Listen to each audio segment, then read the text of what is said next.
침묵의 폭탄, 우리 사회의 연금 문제.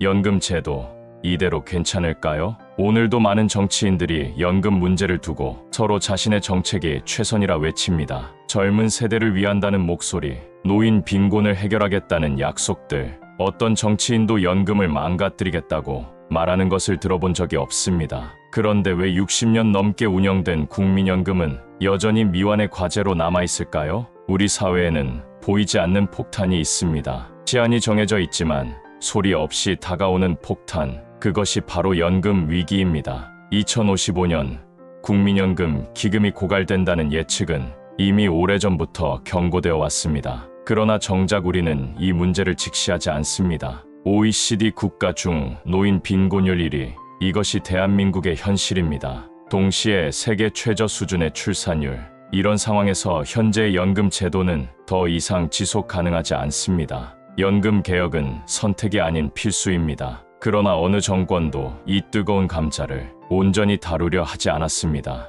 당장의 표를 잃을까 두려워 미래 세대에게 부담을 떠넘기는 무책임한 행태가 반복되고 있습니다. 스웨덴, 독일, 일본 같은 나라들은 이미 오래전에 연금 개혁의 고통스러운 길을 걸었습니다. 그들은 현실을 직시하고 세대 간 합의를 이루어냈습니다. 반면 우리는 어떻습니까? 여전히 더 내고 덜 받는 개혁안에 반대하며 현실을 외면하고 있지 않습니까? 연금 개혁은 단순한 재정 문제가 아닙니다. 이는 세대 간 정의의 문제이자 우리 사회의 지속 가능성에 관한 문제입니다. 현재 노인 세대의 빈곤을 해결하면서도 미래 세대에게 감당할 수 없는 부담을 지우지 않는 균형점을 찾아야 합니다. 국민연금 보험료율은 9%로 OECD 평균 18.4%의 절반에 불과합니다. 소득 대체율은 40%로 낮은 수준이지만 그마저도 현재 기금으로는 유지가 어렵습니다. 이대로라면 미래 세대는 2배 이상의 보험료를 내고도 제대로 된 연금을 받지 못하게 됩니다. 진보와 보수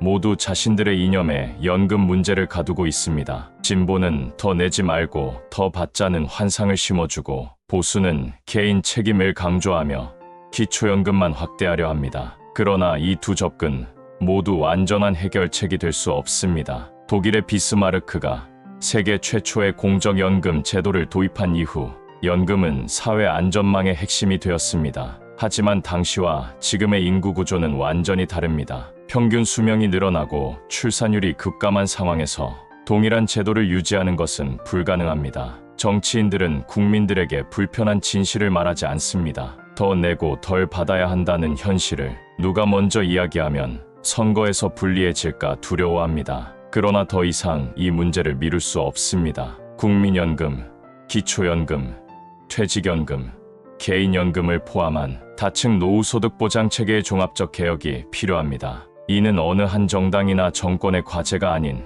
우리 사회 전체의 과제입니다. 연금 개혁은 고통스럽습니다. 하지만 지금의 작은 고통이 미래의 큰 재앙을 막을 수 있습니다. 우리는 진실을 마주해야 합니다. 지금 행동하지 않으면 우리의 자녀들은 감당할 수 없는 부담을 짊어지게 될 것입니다. 플라톤은 좋은 정치인은 달콤한 거짓말보다 쓴 진실을 말한다고 했습니다. 연금 개혁에 관한 한 우리에겐 달콤한 해결책이 없습니다. 더 내고 더 오래 일하고 적정 수준의 연금을 받는 현실적 대안을 받아들여야 할 때입니다. 저는 묻고 싶습니다. 우리는 다음 세대에게 어떤 나라를 물려줄 것인가? 폭탄의 시한은 점점 다가오고 있습니다. 더 이상 침묵해서는 안 됩니다. 지금이 행동할 때입니다.